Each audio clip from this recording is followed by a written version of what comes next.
evening and welcome to a special global town hall.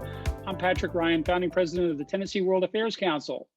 Today, we are pleased to present a panel of distinguished speakers on U.S.-Korea relations among America's most important partners and geostrategic allies. This morning, our guest spoke at a joint program with the International Business Council here in Nashville, virtually. Deputy Assistant Secretary Knapper told us the ties that we enjoy with South Korea were forged in blood back in the 1950s when America and Korea fought alongside a United Nations coalition against an invasion from North Korea. Indeed, I have had the experience as a Navy officer working with our Korean partners in exercises called Team Spirit in the 1980s. On one such trip, I was in Daegu, South Korea, when a surprise nationwide air raid drill began, and it drove home the sense of urgency attached to the defense against a looming nasty neighbor. American resolve in our joint defense enterprise continues down to today. But the relationship is more than national security issues. Americans' issues are also served by the economic and political relationship between us. South Korea has emerged from the ashes of war to become a global powerhouse, one of the G20 most important economies and an important trading partner with the United States.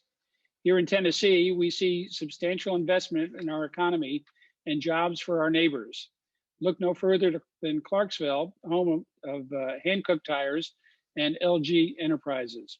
So we have a lot to discuss tonight. First, let me please acknowledge those responsible for this program. The Future of Korea project is the inspiration of the Korea Economic Institute, working with the World Affairs Councils of America, the network hub that we are proud to be a member of. Let me thank Ms. Kim Sang at KEI and Ms. Liz Brailsford and Mr. Bill Clifford at the World Affairs Councils of America. I'd also like to thank our supporting partners, the Nashville Area Chamber of Commerce and Belmont University's Center for International Business. We especially thank Belmont for hosting the World Affairs Council's office, and we look forward to returning one day to that beautiful campus. The World Affairs Council also thanks our new members who signed up to join us as part of their registration for today's programs.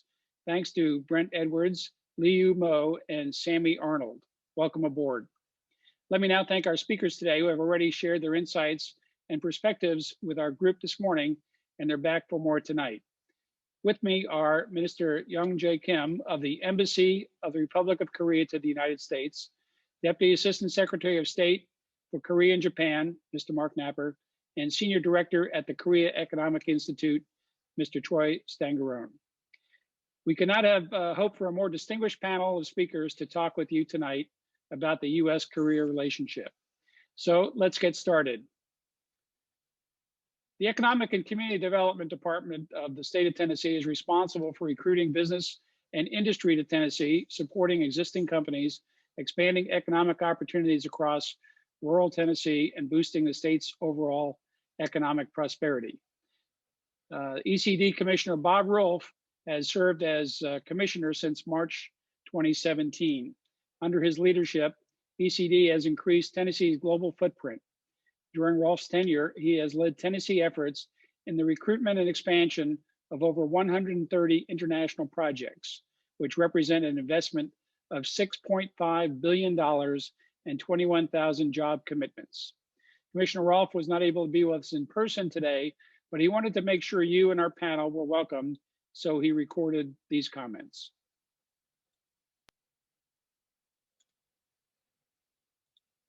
Good evening. My name is Bob Rolfe, and I have the great privilege of serving as our Commissioner of Economic and Community Development for the great state of Tennessee.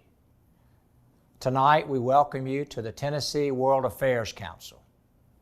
And I want to say thank you to Chairman Jim Shepard and President Patrick Ryan. And tonight, ladies and gentlemen, you're going to hear from the Korean Economic Institute, who's responsible for this program. You'll also hear from the Department of State and the Embassy of the Republic of Korea. So our job at ECD here in Tennessee, specifically here in Nashville, is to recruit global companies to Tennessee. And one of our strategies is through a great initiative. Masami Tyson is our Global Director of Foreign Direct Investment.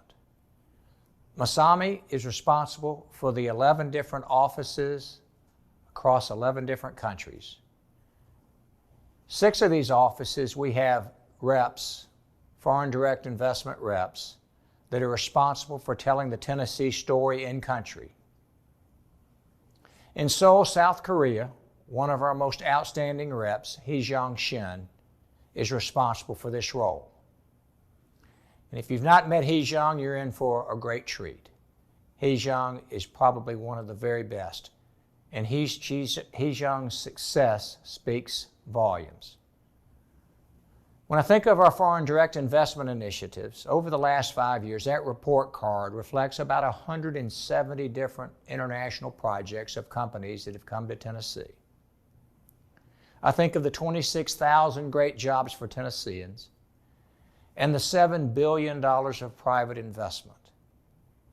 And then when I think of the report card of Seoul, South Korea, and specifically Heejung's effort, today, Tennessee is home to 40 South Korean companies employing over 4,000 Tennesseans. So for that, we say thank you. I think of the great South Korean global brands. I think of LG Electronics, Atlas BX, Hankook Tire, all great global companies, global brands from Seoul, South Korea that call Tennessee home. And I'm sure you're wondering, well, why Tennessee? What makes Tennessee so special? And I can simply say that we are a state that is very much open for business. Very low taxes, a very pro-friendly business approach, great quality of life, fine education. And then I think of the logistics, and I think of the fact that were you to come to Tennessee and manufacture and sell your product, that your product could be delivered to over 60% of the U.S. population, all within 1 day's drive. We've all dealt with the COVID-19 global pandemic for the last 10 months, and I can tell you it's been very frustrating for us. And I say that to you because over the last 4 years, I've been to your great country 10 times. I worked for former Governor Bill Haslam and had the privilege, along with Heejung, of hosting Governor Bill Haslam and the First Lady, and then more recently, Governor Bill Lee and Maria Lee, our First Lady. And again, Heejung and I and our team had the great privilege of hosting them. So I say to all, thank you so much. For those companies that already call Tennessee home, thank you.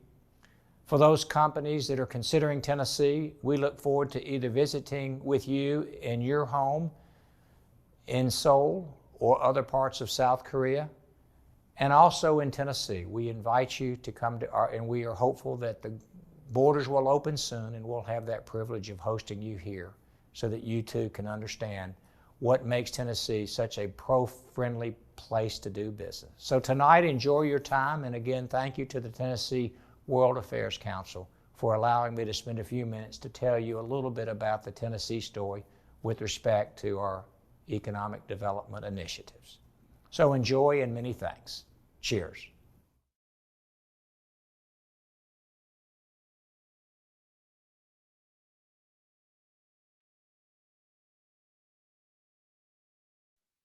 We thank Commissioner Rolfe and our friends at the Tennessee Economic and Community Development Department for their comments tonight. Well, let's get started. First, to present some remarks is Mr. Marc Knapper. He is the Deputy Assistant Secretary for Korea and Japan at the U.S. Department of State. He's a member of the Senior Foreign Service of the U.S. Department of State, has served as Deputy Assistant Secretary for Korea and Japan since August 2018. Prior to assuming this position, Marc was in Seoul as Charge d'Affaires from 2017 to 2018 and Deputy Chief of Mission from 2015 to 2016. Earlier assignments include Director for India Affairs, Director for Japanese Affairs, and multiple postings in Tokyo, Seoul, Hanoi, and Baghdad. Marc, thank you for your service to America.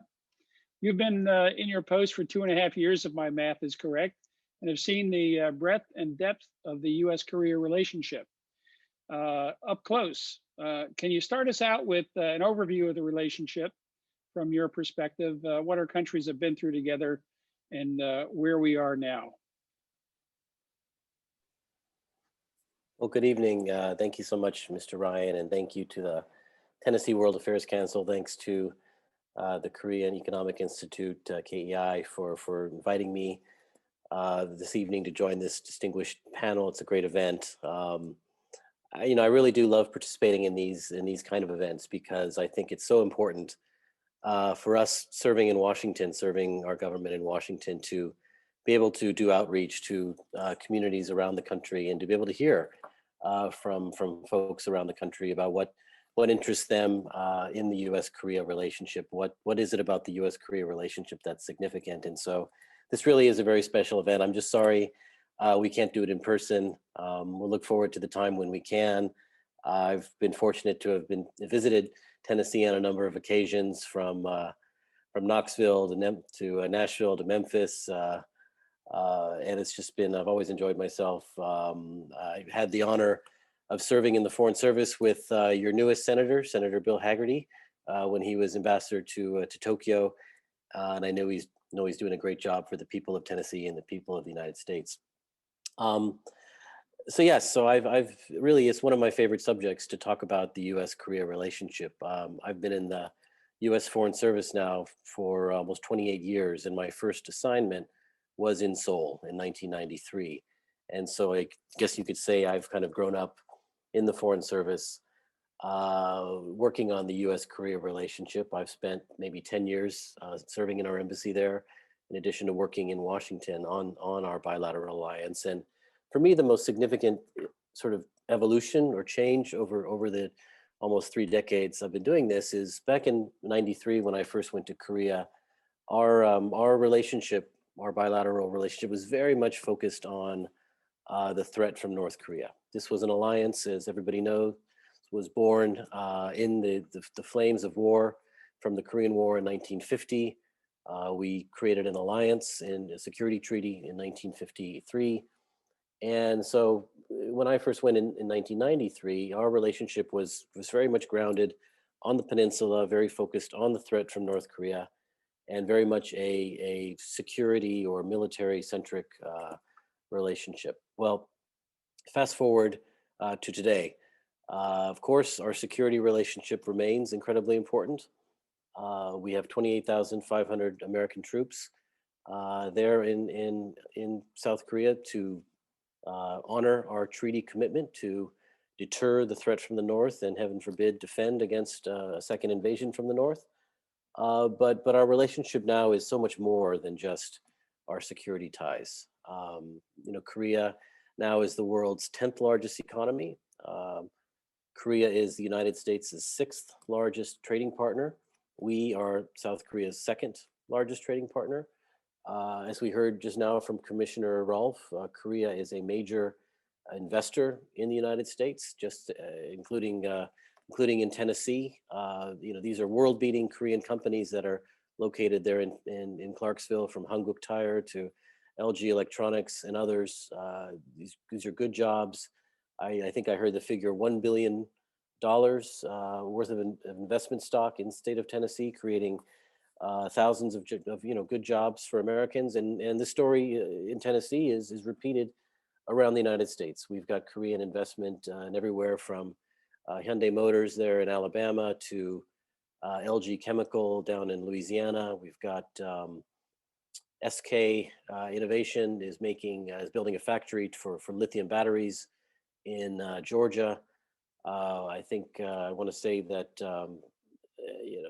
Samsung, everybody's heard of Samsung, is manufacturing semiconductors in Texas, and so on. I mean, this is a nationwide footprint that Korean companies enjoy, and it's just a huge contribution to our nation's economy, a huge contribution to our nation's employment. And as I said, these are good paying jobs for Americans and American families. And so we're very grateful. We can always do better. We're always looking for opportunities to promote Korean investment in the United States. Certainly, this is one of the jobs of the United States State Department, where I work, to promote trade, to promote investment between the United States and Korea. But again, I mean, beyond our trade and investment ties, beyond our security relationship, we enjoy many other sort of backs and forth between our two countries. Science, technology, and health is now a major area of cooperation. Under COVID-19, Korea, of course, was very quick to kind of tamp down the first wave and really show the world that it is possible to fight against this pandemic without resorting to some of the more authoritarian responses that we saw, say, in a place like China. Korea fought the disease in a manner that was transparent and true to its democratic values, and done in a way that really, I think, showed the world that it can be done. Places like Korea, Taiwan is another example, New Zealand. And so these are great examples for many of us to follow. Korea has been a great partner. Very early on, President Moon pledged testing kits to the United States, 750,000 in fact, very early back in March, I believe it was. And so, this is I mean, I think the definition of an alliance. I mean, you discover the true quality of an alliance, the true quality of a friendship in a crisis like this. We saw this with our friends in South Korea. And I think, one of the reasons that we have been able to grow our relationship over the decades is because of not just our shared interests, but our shared values. I mean, this is a country, South Korea, that with which we share the values of democracy. We share the values of respect for individual freedom, respect for religious freedom, respect for freedom of assembly.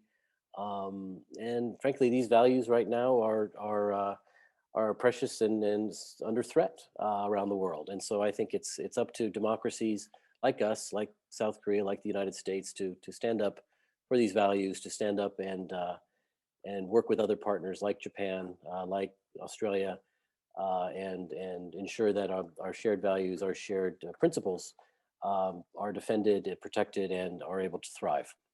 I think I will stop there. I know we've got much more interesting speakers coming behind me, Minister Kim and Troy, but I'll stop there. And of course, I'm ready to answer any questions and hear the thoughts of the folks in the audience. Thank you. Thank you, Marc. Next, let me introduce Minister YoungJae Kim. Minister Kim is an official of the Korean Ministry of Foreign Affairs. Since December 2020, he has served as economic minister at the Embassy of the Republic of Korea in Washington, D.C. Prior to this post, he was Director General for International Economic Affairs in Seoul. As such, he oversaw Korea's participation in multinational fora such as the G20, APEC, the OECD, and the World Economic Forum, including many summit meetings. Minister Kim, thank you for joining us this evening. Please tell us your perspective on the commercial ties that connect American and South Korean businesses, and the challenges that lie ahead to ensure that both sides benefit from our commercial relationship. Well, thank you, Mr. Ryan. Good evening, Tennessee. Good evening, everyone. It's very nice to meet you all and have this opportunity to speak to you from my desk. Actually, coming to you from my desk is not a blessing at all. In normal times, we would be able to come down there, breathe warmer air, and meet you in person, and probably enjoy some Tennessee whiskey. Other than the common sense things like the Smoky Mountains and Nashville music scenes, Tennessee whiskey is the first thing that I think of when I think of Tennessee because of this. You already know that Korea has a free trade agreement with the United States, and all the US trade agreement has a special provision that reads like this. Article 2.13 of the Korea-US FTA, paragraph 1. Korea shall recognize bourbon whiskey and Tennessee whiskey, which is straight bourbon whiskey authorized to be produced only in the state of Tennessee as distinct products of the United States, etc., etc. Otherwise, Tennessee is new to me. So owing to this Korea-US FTA negotiation, I get to know Tennessee better than before. At the outset, I have very similar sentiment with what Deputy Assistant Secretary just mentioned. We in Washington, D.C. usually deal with global, national, or intergovernmental issues. So sometimes I wonder what everything we are doing here means to the day-to-day life of people in the street or to the businesses at the state or local level. For example, what is the benefit of our $1.9 trillion stimulus package or trade agreement with a certain country? For me, my family, or to my company? It's not an easy question, but this kind of opportunities to speak with people in the state helps remind me of the need to ensure that our works here stays relevant to the interests and welfare of the people. So with that personal reflection and caveat on my limitations, I should give you an overview of Korea's economy and its economic relationship with the United States. And hopefully what I say will relate back to everyone here. Let me start with the ranking. Again, Deputy Assistant Secretary had a spoiler, but anyhow, we Koreans love ranking things. Korean parents particularly are very interested in raising their children's class rank. So Korea is the 10th largest economy in the world in terms of the gross domestic product. So sometimes it is 11th or 12th, depending on the situation. Our economy is more or less the same size as Russia's or Canada's. Last year, every country's economy was severely hit by the pandemic, but Korea was relatively successful in containing the virus and limited its adverse impact to the economy. So that has made us in the 10th place. Our bilateral trade volume with the United States was 134 billion in 2019, according to the Korean statistics. The US statistics have different numbers. But despite the pandemic, this number stayed about the same in 2020. We are the United States' 6th largest trading partner. The only countries ahead of us are your neighbors, Canada and Mexico, as well as the large economies of China, Japan, and Germany. Otherwise, no other countries have more trade volume or more important economic ties with the United States than Korea. Tennessee's primary export items include medical instruments and appliances, chemical products, automobiles, aircraft engines and parts, cotton, and whiskey, all of which are in great demand and loved by Korean consumers. Now, when we talk about trade, the issue of trade balance comes up very often. It's the fact that Korea exports more goods to the United States than we import. But conversely, Korea imports more services from the United States than we export. Also, at least in pre-pandemic times, and hopefully post-pandemic times as well, Korean tourists spend more traveling in the United States, and Korean students particularly spend more for tuitions and living expenses. More importantly, Korean companies invest more in the United States, including in Tennessee, than American companies invest in Korea. So overall, as a result, I believe that our economic relations are both balanced and efficiently structured based on the classic comparative advantage theory. Therefore, I think our economic relations are in a very healthy status. Now, the pandemic has thrown us a new and different kind of question. Who are our reliable economic partner? Who can supply us with goods and material without trouble when we desperately need them during the crisis? At the beginning of the pandemic, countries started to close their borders and introduce export bans of essential supplies so that they could only be used domestically. it was just medical products. Many countries restricted the export of essential natural resources and parts and components of sophisticated products like semiconductors.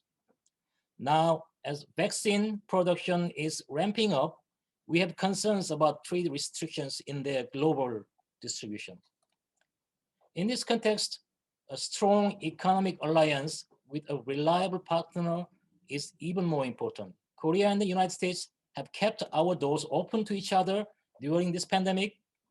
Early on, Korea supplied many testing kits and face masks, which we manufacture, and soon the United States is going to supply vaccines, which you manufacture here. So it's no exaggeration to say that our economic alliance is as strong as our military alliance.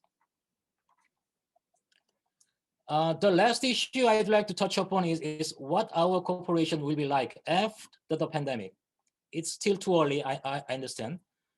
We don't see the light yet at the end of the tunnel, but we need to both dream the future and prepare for it.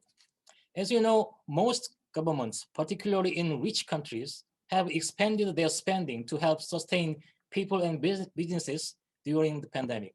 We have no other option. There's no problem on this.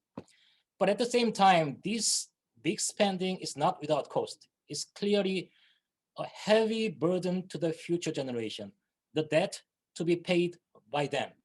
So we owe it to them to spend this money wisely. For now, the consumption has not really picked up yet because we all mostly still stay home. But more worrisome is the massive liquidity from excess money flowing to stock markets and real estate. These phenomena are likely to cause a financial bubble and pose a high risk to the economy of the world. Instead, we would like to see the money used to increase investment to build and expand facilities rather than buy existing ones. So both Tennessee and the Tennessee government and Korean government offer incentive programs to attract investment. While we compete fairly and promote investment in each country, smart and targeted investment will help our economies recover quickly and without negative impact to the future. Ironically, the pandemic provides us a good opportunity for the future by allowing us to reboot or restructure our economy in a more sustainable and environment-friendly manner. Korea is ready to engage with the new US administration on climate change and clean and renewable energy. And I hope for more such opportunities with Tennessee in the coming years. Thank you very much. Thank you, Minister Kim. Thank you for your frank and optimistic words about the prospects for a post-pandemic economy, both here in South Korea and the trade relationship. And thank you for sharing with us your admiration for Tennessee whiskey. Now we turn to our friend Troy Stangarone from the Korea Economic Institute. Troy is Senior Director at KEI. He oversees KEI's trade and economic related initiatives, as well as the Institute's relations with Capitol Hill and the Washington, D.C. trade community. Troy also hails from the volunteer state, as you can see in his background there, a nice view of the Tennessee River. And he seems to long for the hills around his hometown of Chattanooga. And maybe Troy knows a little bit something about Jack Daniels and George Dickel whiskeys. They're not too far away from his hometown. Troy, thanks to you and KEI for supporting this program. Your mission of promoting dialogue and understanding between American and South Koreans is presumably a fairly clear path given the close relationships and the history of these two nations. Tell us how is that going, and tell us your perspective from KEI and what we need to know about one another. Well, first off, thanks for having me. It's always great to come back to Tennessee, even if it's only virtually. You know, Chattanooga is a beautiful part of the state. We're fortunate to have a very great state with, you know, I went to school in Memphis. You know, Memphis is a great town. Nashville is a great town. I think we're very fortunate to be from the state of Tennessee, and it's good to be back virtually and talk with you all today. You know, I think when we look at our relationship right now with South Korea, this is an important relationship for the United States. It's one I think we often don't talk about because traditionally the U.S. is focused often on, Europe, or more recently, if you look towards Asia, there might be talk about our alliance with Japan, which we get a lot of attention. Obviously, China gets a lot of attention, but we have a strong relationship, as both Deputy Assistant Secretary Knapper and Minister Kim have talked about, with South Korea. And I think this is still a strong relationship and an important key relationship for the United States and for Tennessee going forward. When we think about the ties that bind, as we've moved, as Deputy Secretary Knapper said, to a more broad-based relationship that, has a larger economic component. When you think about the types of things that you use, like, many people have Samsung cell phones, but even if you don't have a Samsung cell phone, if you have an iPhone or another phone, there's a very good chance that you have a South Korean-made memory chip in your phone. So, some of the basic things that, we all consume, we're all intertwined with our economic relationship with South Korea, and they play an important role in building that economic relationship. And that role has grown deeper. Minister Kim said that right now, total trade between the two countries is over $130 billion. But if you look back, before we signed the Chorus FTA, it was about $96 billion. So we've seen significant growth since 2012 as the economic relationship has boomed under the FTA, which has taken and made it easier for US and South Korean businesses to do business in each other's country. And so that's been an important stimulus to the broader economic relationship. And, a lot of the great work that Commissioner Rolfe and others have done to bring, these Korean companies to Tennessee was helped by that FTA, which created basically the standards and the legal framework that would help give them the certainty they needed to invest in Tennessee or Kentucky or Texas or other places. And so that's played a very important role in sort of cementing and expanding and building on our relationship. But, as Minister Kim mentioned, we do need to take and sort of look to the future. What will we do, after the pandemic, and how will we grow? And I think, there's some important areas to think about as we move forward in our relationship. One, we have a very long, deep military and security ties with South Korea. And so one of the first things we need to do is take and realize how we take, and not just right now, we have ongoing talks about what's called the Special Measures Agreement, which deals with burden sharing, and resolve that quickly with our partners in South Korea. But we also need to look towards the future in terms of what is the shape of the US presence going to be in South Korea, and what's the shape of the alliance. We're living in a time to where there are significant changes. We see great technological changes, not just 5G on the commercial side, but in terms of how these types of changes will impact military hardware, artificial intelligence, what that maybe means for forces going forward, how we're going to integrate that, how we're going to do it in an ethical way. And I mean, this is something that the Department of Defense, if I remember correctly, last year brought South Korea and about 10 or 12 of our other partners together to try and start talking through how do we take and build our militaries going forward to where we integrate these revolutionary potentially technologies, but do it in an ethical way. And South Korea has one of the world's leading tech partners, is going to play an important role in helping us to all figure this out together.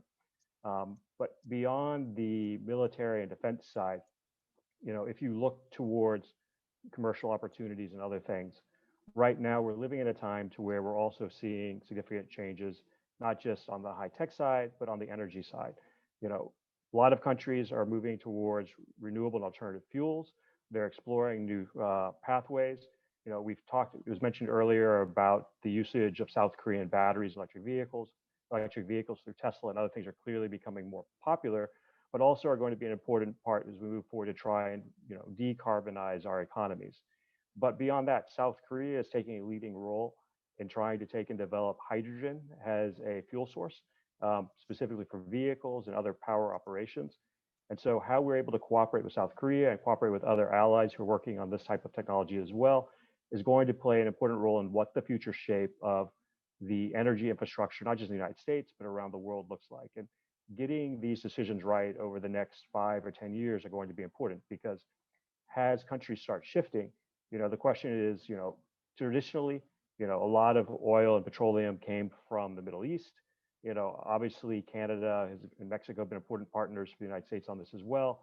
But as the world's energy markets get reshaped by electric vehicles, by hydrogen, by wind and solar, which countries are going to take and be the leaders in these industries? I think working with our partners in South Korea is important for the United States in terms of building the proper industries and making sure that we all have access to the type of technologies that we need to be prosperous in the future. But it's not just in the alliance a question of cooperation on security or cooperation on economics and future technology that I think we should be looking to. As we look forward, one of the questions is going to be, how do we take and manage the challenges that are presented to us by North Korea? And this has been a long-standing issue in our relationship. It's one that, if we're honest, Republican administrations have tried to deal with, Democratic administrations have tried to deal with, and we've all found great difficulty in dealing with North Korea and resolving this. And so one of the challenges going forward is, how do we engage North Korea? How do we find a way to get them to take and step back from the nuclear program, come to talks, and benefit the North Korean population and give those people a chance to have the types of lives that many of us in the rest of the world have a chance to have?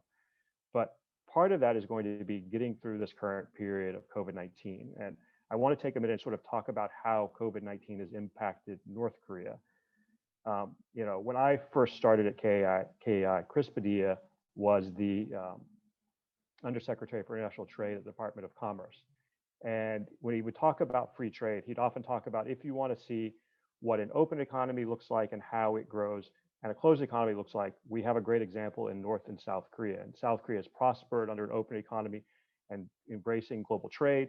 North Korea has stagnated with its closed economy and cutting itself off from the rest of the world.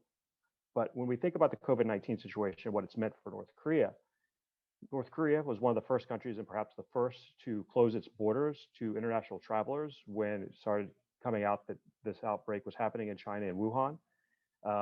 They took, and shortly thereafter started putting in more stringent restrictions on trade.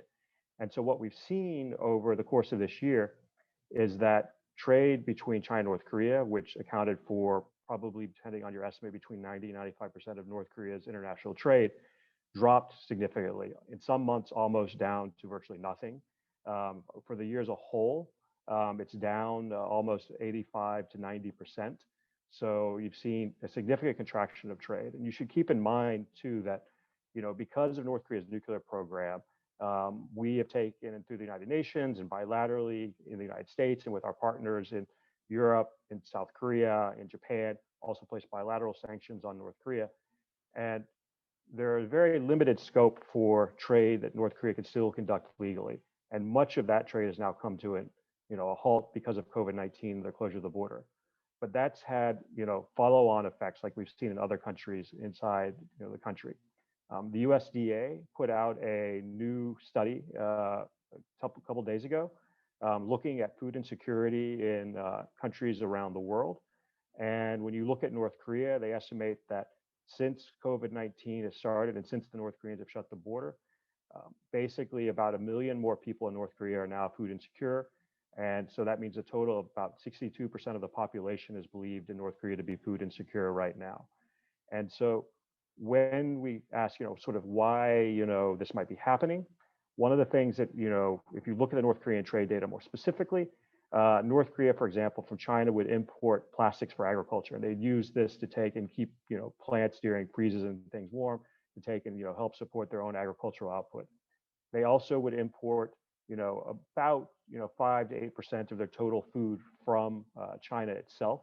And so this means that, with the border closed, these tighter restrictions, much of that food that they would import that would supplement what they do grow, has now been cut off. And so this is why we're seeing, a progressively worse, humanitarian situation in North Korea. And I think, the Biden administration has talked about this coming in, that, they need to take and try and reach out to North Korea, work on humanitarian aid. And, I hope that they're able to do this. The last waning months of the Trump administration had offered humanitarian support to North Korea. South Korea has continuously done this, and North Korea, unfortunately, has taken and not accepted those offers to date. Hopefully that will change. But, I think this ties into the nuclear program issues as well, because, and this is sort of where I'll end my sort of initial remarks, is one of the things that the UN resolutions call for in terms of calling for North Korea to take and, abandon its nuclear weapons programs and its chemical weapons programs is to take and do this for the benefit of its own people, to improve their lives. And so, I think while the nuclear issue is going to be a long-term one that we're going to be working on, there are things right now with COVID-19 and, as we go through this process that you can do to take and improve the lives of people in North Korea. And so I think, that's one thing to keep in mind too, as we talk about the situation, how COVID-19 has impacted the population in North Korea rather than just the broader situation with the regime. And thank you.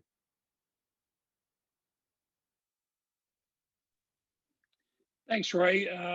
Great opening collection of ideas there that we'll explore a little bit more.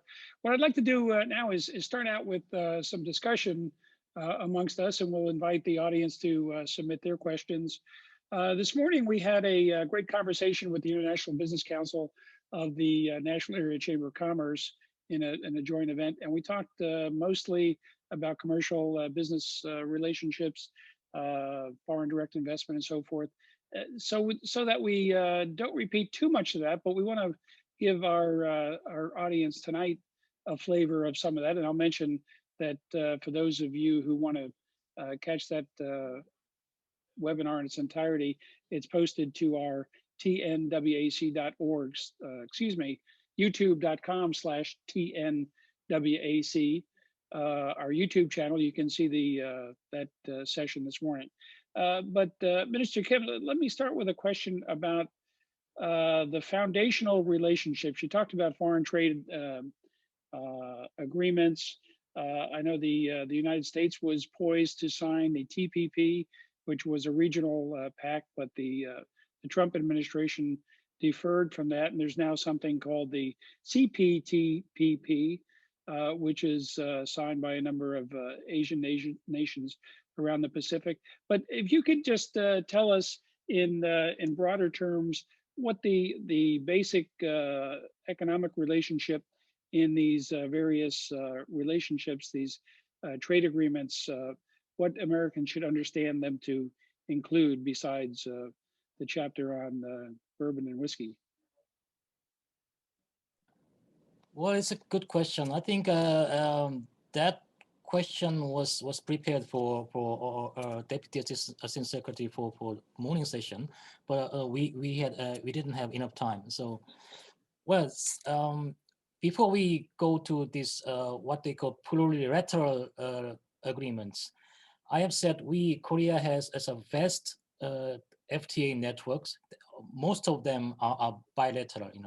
We have Korea-US FTA and Korea-Canada FTA, Korea-Australia FTA. Of course, there is a international organization called WTO, World Trade Organization. But the problem of this bilateral agreements is the fraction of trade agreements. All different tariff rates for each import. So the benefits of having this plurilateral trade deal is you can harmonize better with more numbers of participants. But I don't know when the new U.S. administration will pick up the trade issue. But before we go there, let me quickly check on the past, the trade relationship between Korea and the previous U.S. administration. President Trump, when he took office, first he threatened to terminate our bilateral FTA, claiming the U.S. has enormous trade deficit with Korea. But both our governments succeeded in revising the FTA quickly. Later, President Trump praised the result of the negotiation. So the renegotiation of FTA seems to become a habit of every new U.S. administration. President Obama did that, President Trump did that. I don't know whether President Biden may or may not do this, but whichever it is, we are prepared to listen to concerns from the United States and make efforts to find a way forward and in mutually satisfactory way.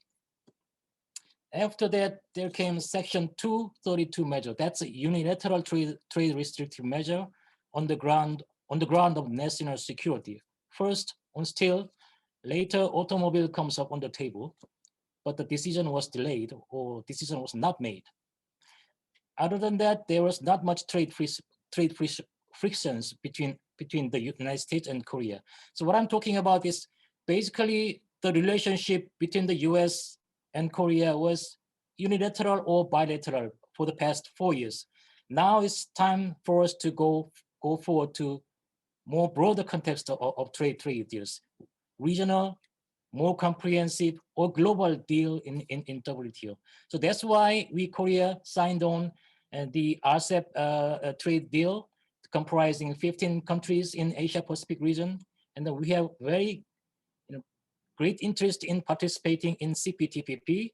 Of course, we will consult with the United States because we want both Korea and the United States to join the CPTPP. So we can make the CPTPP environment bigger, and that will be more adaptive to the global trade community.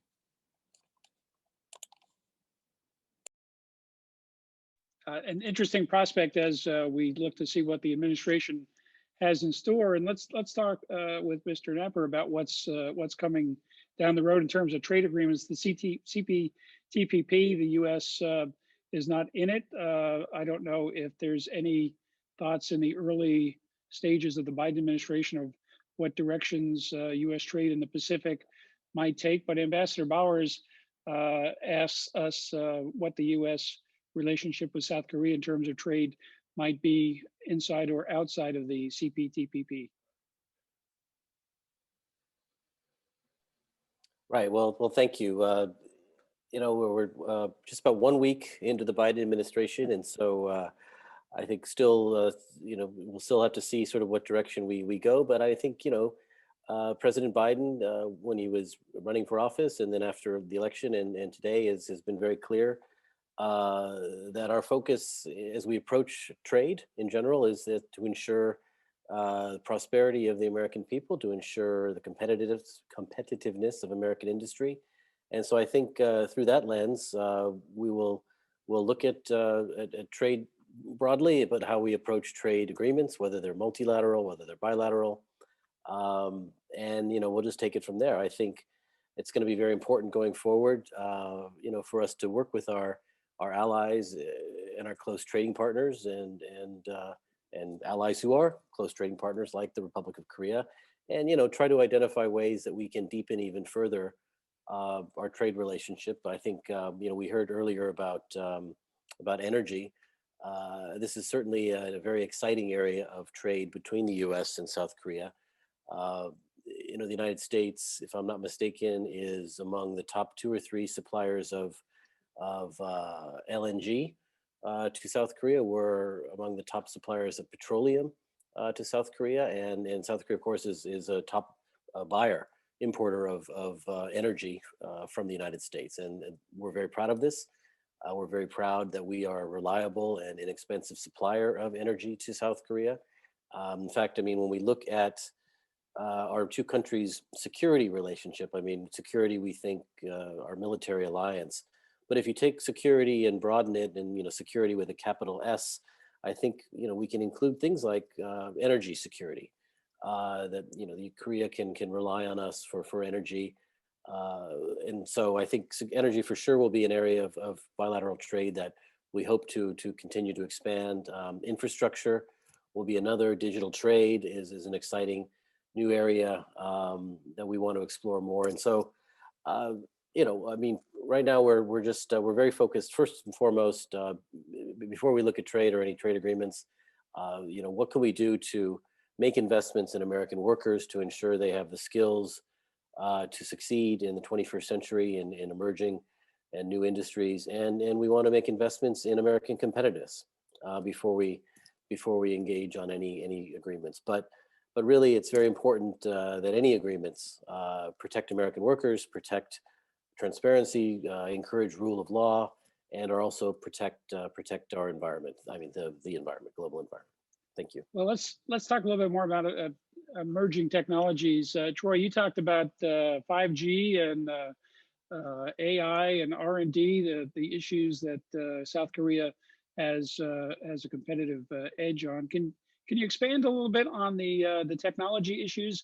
Are there any tech transfers that are either going on now or that we might look forward to, perhaps here in Tennessee, taking advantage of investment of technology industries? So Deputy Assistant Secretary Knapper, just mentioned, thinking about security in a broader sense. And one thing, and I don't know the specific places where this will take place in the U.S., but AT&T and Verizon both have contracts with Samsung to deploy secure 5G networks in the United States. So, Samsung is going to be, one of the key suppliers for the United States in building out 5G networks, which we will be building, future technologies on. So, as you talk about autonomous vehicles, these don't really work if you don't have the bandwidth capacity that 5G provides. Sure. So when we look to the future, one, South Korea is going to be an important partner in building up our infrastructure to take and try and have these new technologies come forward. But when we think a little bit maybe more, Tennessee specific and everything, right now, South Korea is in the process of trying to take and transition its economy to, one that is much less carbon intensive. They're focusing a lot on electric vehicles, hydrogen vehicles. And so, there are possibilities there, both in terms of, potential exports from Tennessee of, electric vehicles, from say, the Nissan plant where the Leaf is made to, the importation of these types of vehicles into, Tennessee, as we take a move to try and, one, raise our, miles per gallons, that we get out of each vehicle, but also to transition to cleaner vehicles. So you have, possibilities there. I think on artificial intelligence, this is a really sort of burgeoning field. Tennessee, Chattanooga, one of the things that, I like to tell people and everything is, has one of the fastest internet systems in, the world. And, you have these opportunities for tech development in Tennessee, utilizing these high-speed internet, connections. But at the same time, that then means you have an opportunity to take and, South Korea has deployed 5G in terms of its population at a much wider scale than any other country in the world.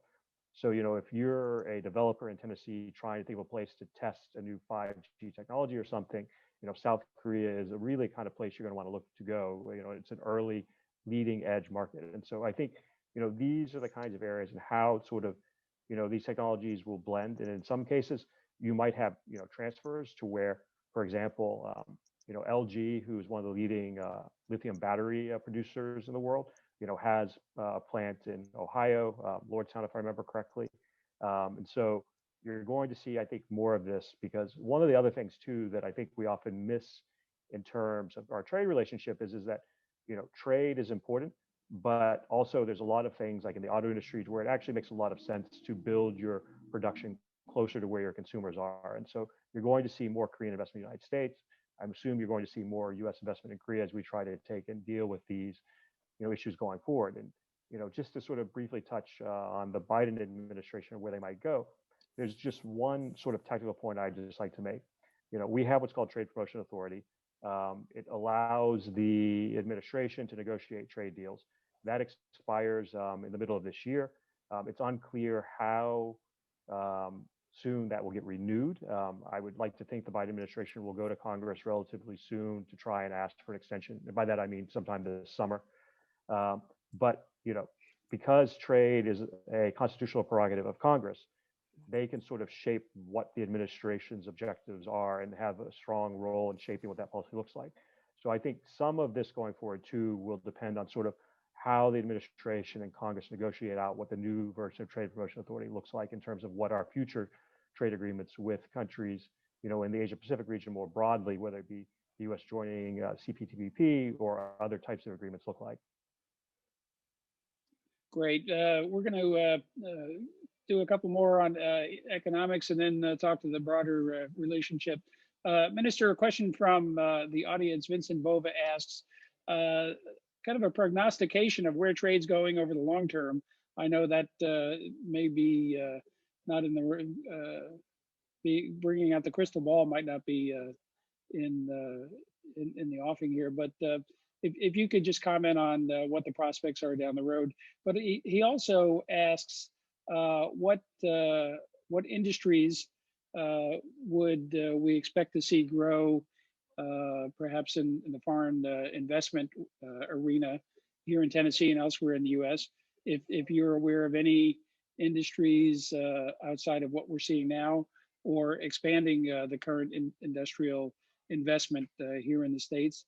And what raw materials from the US is Korea interested in importing?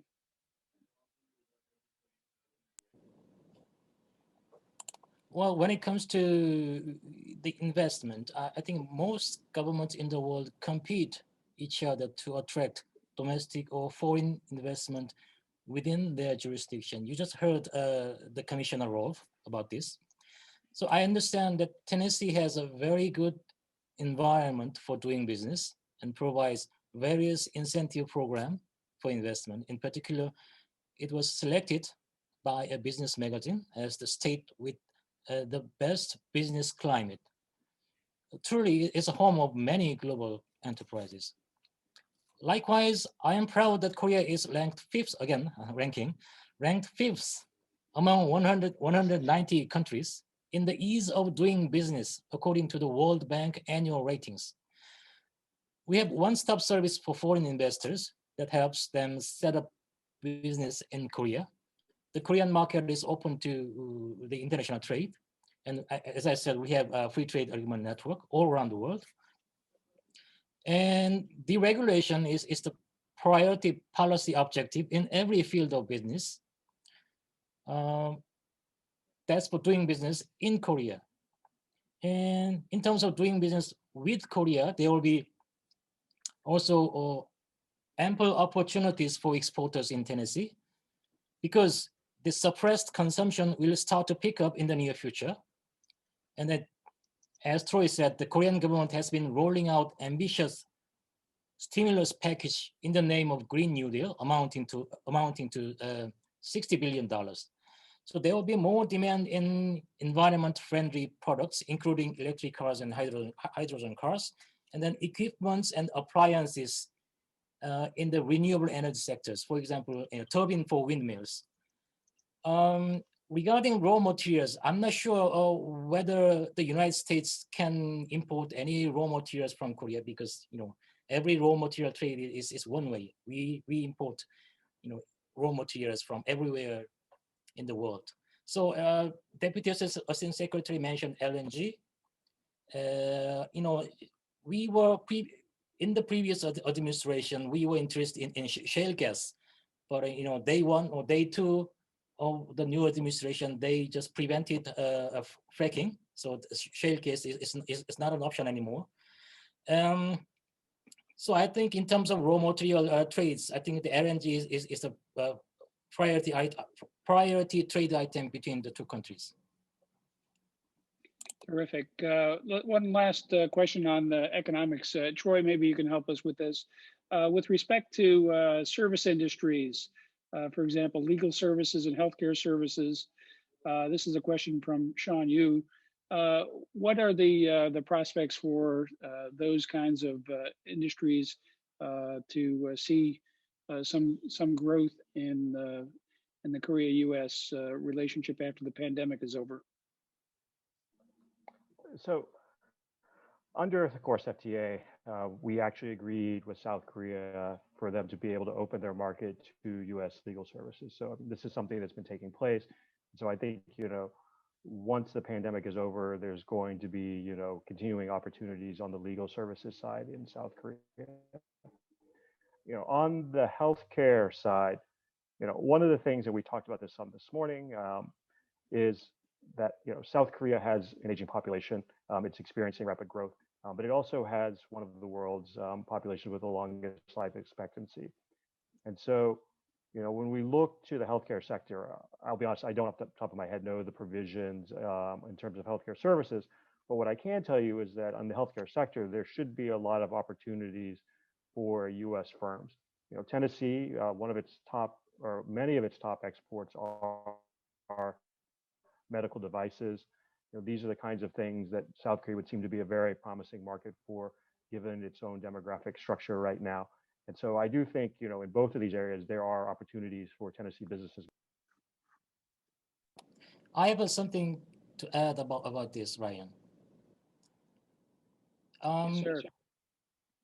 As you know, the world will be divided between, the world era will be divided between BC and AD. It's not before Christ and Anno Domini. It's before Corona and after domestication. So we have a different methodology in supplying services. Previously, supplying services, it was very difficult. Either, consumer move to the provider, patients should go to doctors, go to hospitals, and then clients must meet lawyers. But after Corona, all this will be done virtually like this. So we should think about the change of modes of supplying services. So by being able to supply services virtually, that means there will be more trade-in services across the border in a easier manner than before. So there's a transformation in the way of doing business that could increase the connections. Well, let's move on to the national security arena. We have roughly 30 minutes left in our program tonight. And again, thanks to our distinguished panel for joining us. In the topic of regional security issues, the 800-pound gorilla in the room is North Korea. We've seen direct leader-to-leader negotiations between the United States and North Korea, 2 summits and a meeting at the DMZ. And we are left to wonder what has come of those meetings, where the goal of denuclearization of the Korean Peninsula stands. And Mr. Knapper, I'm going to ask you to start us off with where we are and what's next in the relationship between the United States, South Korea, and its neighbor to the north. Sure. Well, thanks. Absolutely, 800-pound gorilla or 1,600-pound gorilla. But yeah, I think Biden administration absolutely recognizes the seriousness of the threat that North Korea presents towards not just regional peace and security, but global peace and security, and the global non-proliferation regime. The fact that North Korea flouts things like the Nuclear Non-Proliferation Treaty, flouts UN, countless UN Security Council resolutions, not just in terms of its nuclear program, but its illegal missile program and other programs related to weapons of mass destruction, chemical weapons, for example. So, I mean, these all constitute threats to peace and stability, both in the Indo-Pacific but globally. And so, frankly, it's in our absolute vital national interest to ensure that North Korea remains deterred from provocative behavior.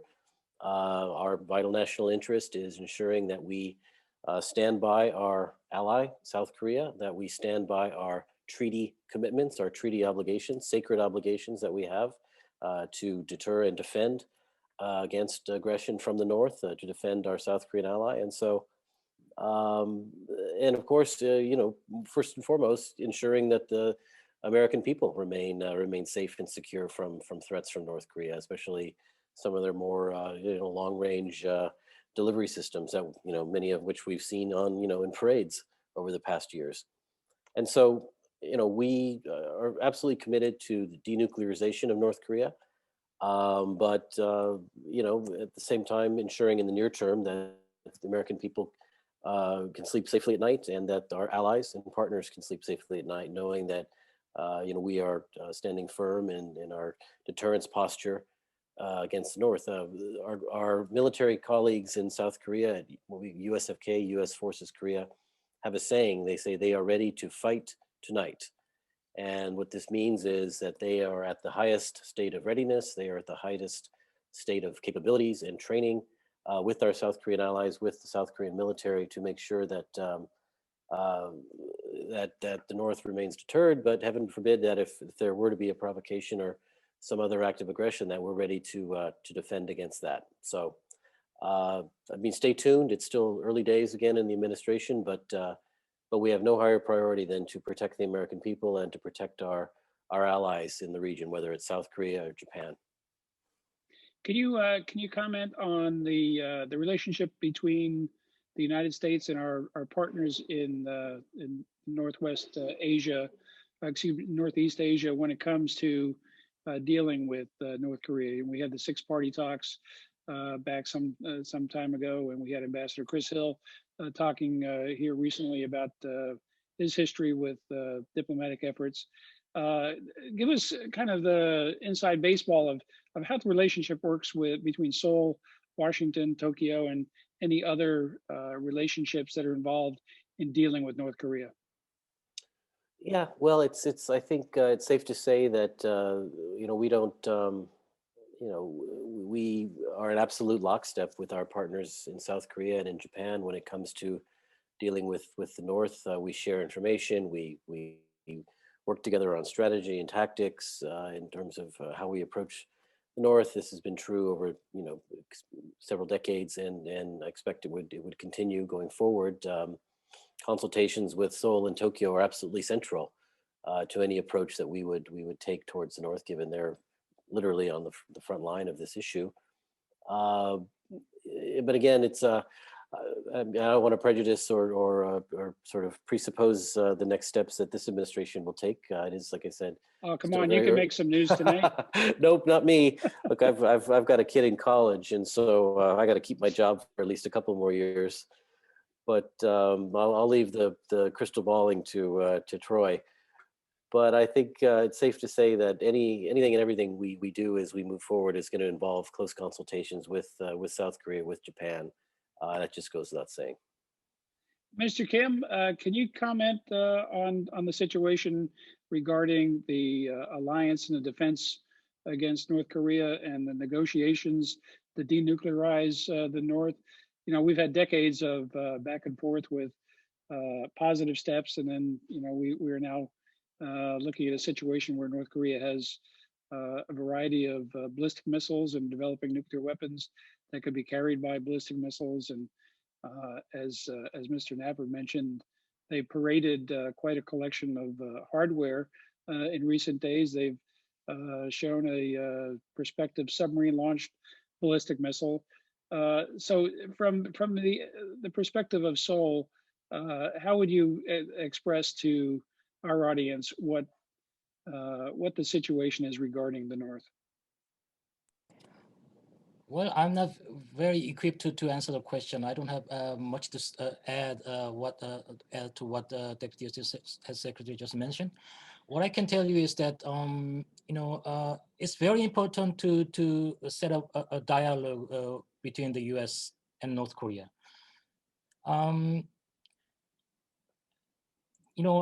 This is an early stage of new U.S. administration. There is a rumor that North Korea may want to attract the attention of the new administration by the means of provocation.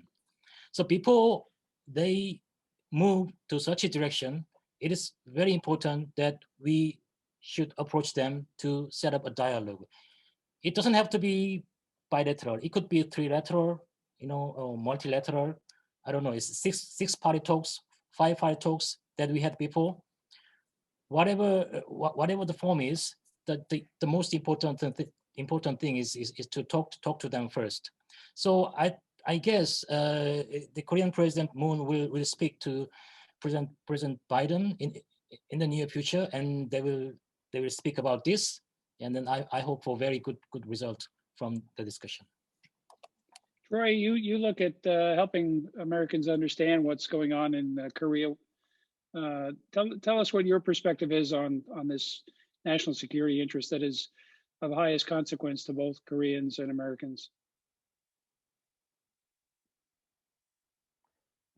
I think I'll start off first, and I feel like I can say this because it's in the public domain. Kurt Campbell, who is going to be the Asia czar for the administration, has said publicly that he believes that they can't wait on dealing with North Korea. Has happened under the Obama administration. They need to do something early. Now, how early that means for him and everything is still open to debate because there are other challenges the administration faces. But so I do think there is a prospect for some type of engagement with North Korea early on based on those public comments. But I think for us, the situation right now, we've seen over the last few years where North Korea was able to take and develop the capacity to use ICBMs to reach anywhere in the continental U.S. There are still technical aspects that they haven't demonstrated, such as re-entry. So there are still questions about how effective those weapons would be. But I think, from a practical standpoint, we need to look at this as something to where they have achieved most in that of their goals, and that we need to take that, with the seriousness that comes with it. But if you look at what they're doing, this isn't just simply a question of trying to gain the ability to take a strike at the United States. If we look at some of the things that were in the parade earlier this year, some of the things they've done in recent years, they're looking to try and build basically their own version of a nuclear triad. They're testing separately launched ballistic missiles, which one would believe, they'd look to take and eventually put a nuclear weapon on. They're looking to switch over to having basically solid fuel rockets rather than the liquid propelled rockets they have right now. All of these things would harden basically the ability of the United States, South Korea, and Japan in a crisis to take out their weapons before they could be able to use them. So this is a growing problem, one that we need to address. And there are increasingly multiple components to it. But I think one of the things that we don't talk a lot about, because the nuclear issue gets a lot of attention. It's understandable. We know how devastating a nuclear weapon can be, but the cyber side is actually a real and present danger. The WannaCry virus a few years ago was done by North Korea. North Korea takes and hacks into or attempts literally tens of thousands of attacks on South Korea each day. You have a situation to where North Korea has hacked into banks to steal money. They've hacked into, recently it's been believed, companies that deliver COVID-19 to try and learn more about the vaccine delivery process. You have a situation to where they use things like cryptocurrency to take and move money without being traced within the financial system, which they are banned from using under UN sanctions. So, the nuclear weapons are an important issue that we need to deal with. But when we talk about the dangers of North Korea, the present everyday danger is on the cyber side, I believe. Yeah, I agree. It's not a question of if, but when, in terms of the technological development. Let's look at policy from South Korea's perspective. We have strong relations with Japan, and we have interests with rising China and the competition focus there. I'll toss this question out for whoever wants to answer it. I don't want to pin anybody down with this particular one, but let's talk about the trilateral U.S., Korea, Japan relationship. What should we know about the health of that system? Troy, maybe you can start us off. Yeah, the trilateral relationship is an important one. If we look at the U.S. posture in the North Pacific, the contingency for an attack by North Korea on South Korea is the U.S. troops in Japan. So the defense of South Korea is integrated into our alliance with Japan, and both countries' defense are really tied together in that sense. But beyond that, this is a relationship that's important for other reasons as well, not just the security issues related to North Korea. This is a relationship to where there are strong technological ties between all three countries, and that plays an important role. All three countries are significant, players in the international community. So when we're talking about standards and organizations, when we're talking about the development of new technologies and what those standards should look like, when we're talking about cooperation on healthcare and things, all three of these countries are important partners for each other in dealing with these types of issues going forward. And so, it's one relationship to where there has been tension in the past and everything. And, that is something that we'll have to deal with, but it's an important, trilateral relationship for the United States. And it's an important relationship, I think, for all the parties involved. Marc, let me add on to this discussion topic a question from Sawa Saba, who's a member of our board here at the Tennessee World Affairs Council. And she asks, what areas of cooperation or opportunities exist in mending the alliance between Japan and Korea, given the frictions of the past? And what role can the new administration have in promoting the alliance? Well, thank you. Yeah, I mean, I agree with what Troy said. I mean, in some ways, there's no more important relationship to the United States than the relationship between South Korea and Japan. And frankly, the deterioration in relations between the two is regrettable. And I think the Biden administration, in addition to being committed to improving our relationships with allies, is also committed to helping individual allies improve the relations between themselves. In this case, of course, the South Korea and Japan. And so, I think we're gonna going forward, we're gonna look for opportunities to strengthen the relations among our countries, but between them as well. And so I think obviously one obvious way is to try and reinvigorate our cooperation on North Korea. This is, I think, the most obvious area for trilateral cooperation and trilateral coordination. But there are any number of other ways I think we can expand our cooperation trilaterally. Either it's dealing with COVID-19, climate change is another obvious area of trilateral cooperation.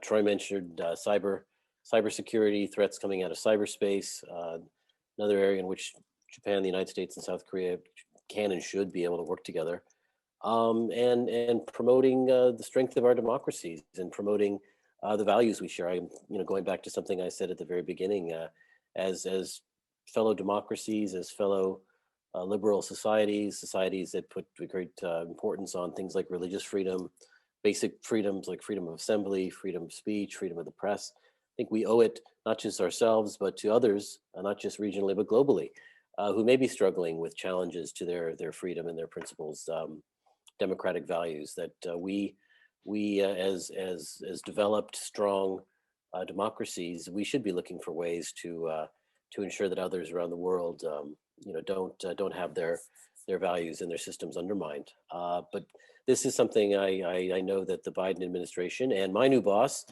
Tony Blinken, our new Secretary of State, is very committed to. And I know that going forward, we're going to be very busy and I think quite energetic in looking for ways to, again, improve the relationship between and among our three countries, to try and create a relationship between Seoul and Tokyo that is more productive, more constructive, and one that benefits all of us. I mean, this is a strong Japan-South Korea relationship. It's intrinsically very important, but we also think it's very selfishly very important to us in the United States, and is very important for our national security, just as we believe it's important for the security of both the Seoul and Tokyo. Well, we hope for success in that area. Minister Kim, for those who may not know the economic relationship between South Korea and China, can you characterize briefly what the relationship is there, and perhaps put that in the context of the trade difficulties between China and the United States? How do the three view the relative merits of each other's relationship with one another? Well, first of all, geographically, we are very close to China. And then, fortunately or unfortunately, China is a big opportunity for us. And at the same time, our economy is too much dependent on China. So if there's something wrong with China, there's a big disaster for Korea. Maybe a quarter of our international trade, in terms of finished products, a quarter of our international trade depend on China. If we count on semi-finished products or raw materials, it's bigger than that. So the Korean government aim to diversify our economic relationship to other countries, in particular, Southeast Asian countries. So we have a brand name, a policy that's called a New Southern Policy. So we are trying to expand our economic relationship with Vietnam, Indonesia, and other countries. The tension between the U.S. and China. First of all, everybody is worried about this. There must be some good way forward for this, because Korea is dependent on both countries. We cannot take sides. We would like to avoid, in any way, if we need to take side, we have to do this. But until then, we would like to avoid the situation that we have to take sides. So we would like to have a very good solution between the two giants, so that not only Korea but also the global community can have a more predictable future in the trading environment. Thank you for that. And I can understand the desire for harmonious relations. It is geographically a convenient or inconvenient position to be in. We're closing in on the end of our session here, and I have about a half hour more worth of questions here. So we won't get to them, but let me close out our national security with one question on the U.S. military presence in South Korea. There have been questions in the last administration about burden sharing, the cost of putting up the troops that the U.S. provides to aid in the defense of South Korea. And one question we have from Rachel Kirsch, who I understand is an intern at the KEI. So Troy probably knows Rachel. Rachel asks, how will the U.S. ROK cost sharing negotiations be impacted by the Biden administration? Troy, I'll leave you off this one, and we'll ask the Deputy Assistant Secretary, who has yet to make news for us tonight, so maybe we can get something here. Well, with 5 minutes left, I'll do my best not to, but it's a good question, and I think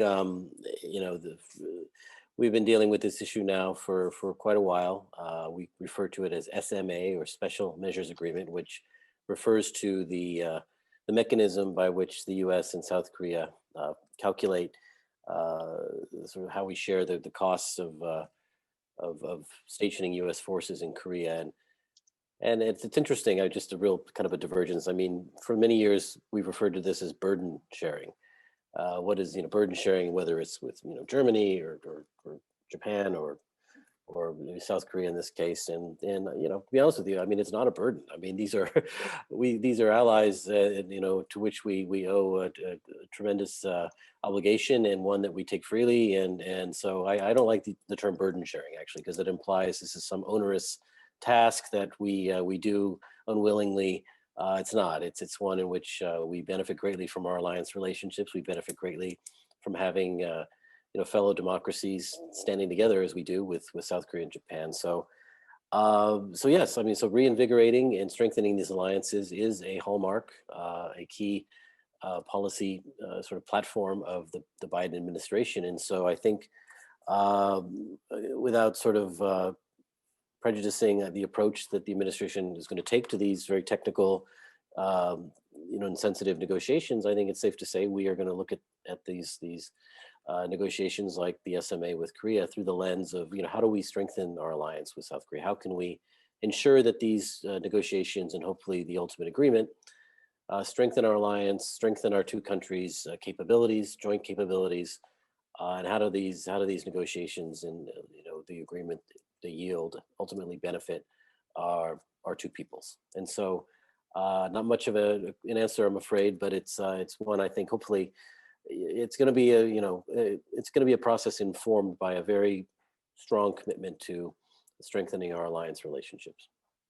Something that needs to be taken care of and sounds like will be addressed. Well, let's give you all a minute to make some closing remarks, and I'll toss in a question here, and you can incorporate that into the time that each of you have remaining.